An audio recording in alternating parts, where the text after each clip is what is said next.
Being kind will get you far in life. When you can go beyond the ego, you are able to break free from self-absorbed habits that can damage your health.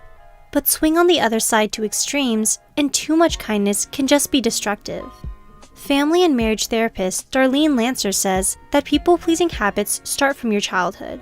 If you feel like you always had to accommodate to others, it may have stemmed from your parents who withheld love from you, forced impossible expectations on you, and practiced unfair ways of disciplining you. Does this sound like you? Here are 5 signs you are a people pleaser. 1. You agree with others because you're afraid of conflict. Do you have different political beliefs from your friends that you keep to yourself, or go along with the family tradition even though you hate it? If you agree with others just for the sake of making others feel happy, consequently, you run the risk of making yourself feel uncomfortable. You might end up losing friends when you state your honest opinions or get into domestic quarrels, but this can be beneficial in the long run. You can find out who your true friends are by showing your real self and take an active part in decision-making with your family.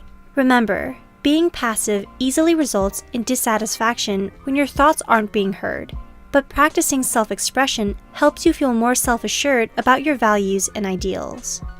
2. Saying no is a challenge for you. Are you constantly busy because you're always taking on more than enough projects? Pause for a second and ask yourself, when was the last time you allowed yourself a good break? It's great helping someone reach their goals and show people you are a reliable worker, friend, and colleague.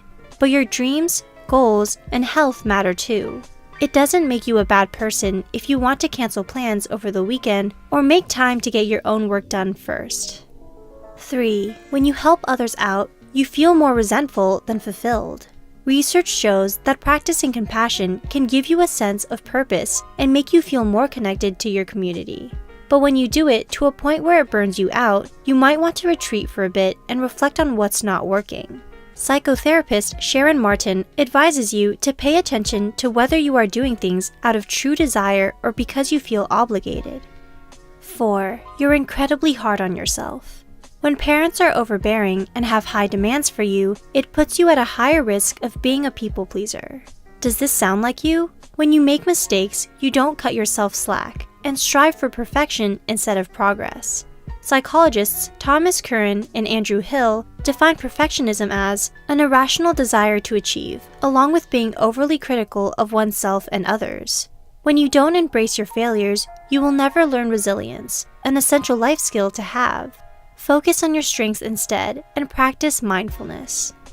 5. You pretend like you're doing all right when you're actually hurting on the inside.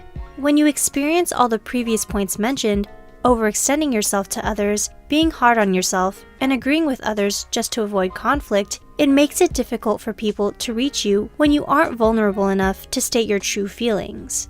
Bottling your emotions up instead of openly talking about them can prevent you from forming authentic connections.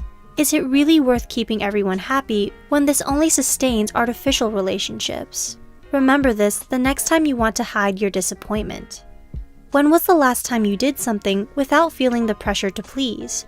Want to learn how to stop negative thoughts? Check out our video here. Thanks for watching. Hey guys, my name is Yumi and I am one of the partners of Psych2Go. Today I'm not only here to introduce myself, but to also introduce you guys to our amazing Psych2Go magazines. Don't they look wonderful? These magazines were all created by our amazing and talented magazine manager, Imogen. She put all her time and hard work just to create this for you guys, so everyone can have a little piece of Psych2Go wherever you guys are. So we are going to do a little giveaway right now. So we're going to pick 3 winners. There's no deadline to this at all, and all you got to do is 3 little things, okay? Number 1 is to follow and subscribe to our YouTube channel if you haven't done so already.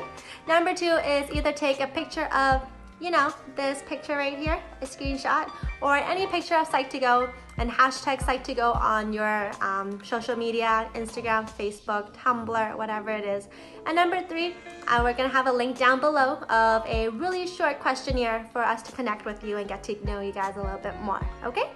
But that's about it. We want to thank you for all your support through our amazing psychology company, and we wouldn't be here without you guys. So thank you, and thanks for tuning in. Bye!